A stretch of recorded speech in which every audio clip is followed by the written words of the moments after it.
As we continue through our month of November, just a reminder that on the days in which there's no obligatory memorial for a saint or anything like that, the masses will be votive masses for the departed. So we have this whole month dedicated remembering those who have gone before us, and what appropriate reading we have here today with that in mind. And because when we continue to pray for those who have gone before us, praying for those awaiting the fullness of the life of heaven, it's an opportunity for us to consider our own journey, our own preparation. And we should be confronted by the words of Christ in the gospel, something that we should reflect on each and every day. The question is, what exactly has ownership of our life? To whom do we detach everything else? Do we are detached from everything else and are united our lives to? Detachment.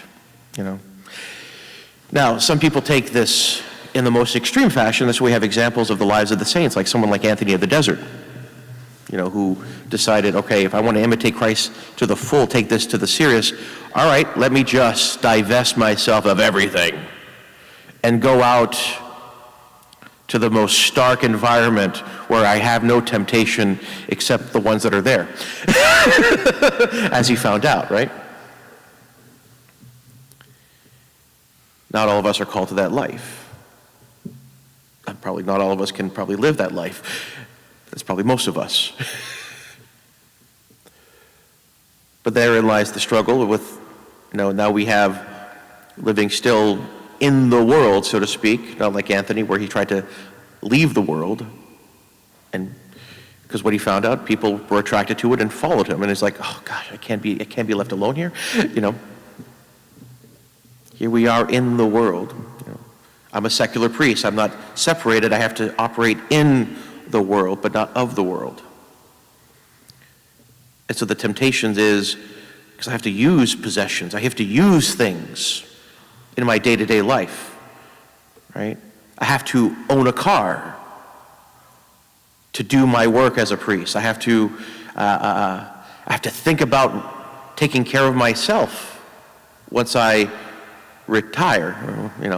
There's quote unquote, you don't retire as a priest, but you retire from certain duties and certain obligations, but I have no one taking care of me, paying my bills, doing all these. I have to do that, which is different than some religious communities. That's why initially when I was discerning, I did the certain religious communities were enticing. When I found out, it's like, oh, you don't have to pay taxes anymore? But then in deep reflection and conversation with a spiritual director, I found out that's probably not the best motivating factor to join a religious community. It just could be a side benefit. It still could be considered a selfish motivation. And so I was purified of that at that point. So how do I, to truly be the disciple of Christ, I cannot let the things, my relationships, take priority over that relationship that I have with God. I can't let you get in the way of my relationship with God. You know what I mean? It's like, and you cannot let me, like how, in terms of how we attach ourselves to people, right? Do I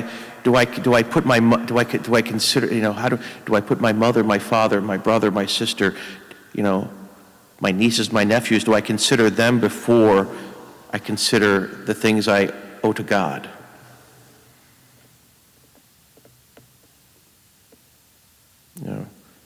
And a good place to begin to kind of reflect upon this is, how do we make use of our time? And so a wise person always said, if you can tell what someone does with their time, it can usually be a good indicator of what they love the most. So that's a good place for us to start in our own reflect, especially as we're getting ready for Advent, a penitential season, an opportunity to see where we need to clean some of the clutter of our lives. In preparation for the second coming, something we should be doing all the time. So maybe take some time today. Maybe take some time this week. Let's take a good stock of our time. If someone if all they had to do was looking at a regular weekly calendar, would they be able to say, this person prioritized their relationship with God first and foremost? And if not, then I'd say we'd have some work to do. We can say all we want. Yes, God, I love you. Yes, God, I love you. I put you first and foremost. But does it reflect in our day-to-day life?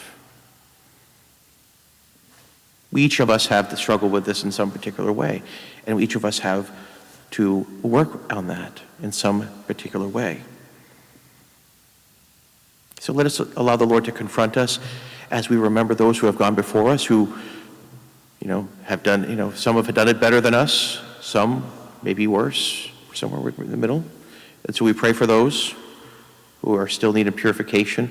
We cling to the lives of the saints who invite us and give us a good model of that humble detachment that maybe we need to include in our lives. We see examples of men and women who lived religious lives, who did this well, men and women who lived secular lives, married, worked jobs. There's people out there that can give us encouragement, say it's been done before by people no different than myself. And it's possible for me to truly live the challenge that Christ sets forth here in the gospel today. Let us dare to be the saints that God has made us to be, and to truly live as Christ's disciple, as he challenges us to be in our gospel today.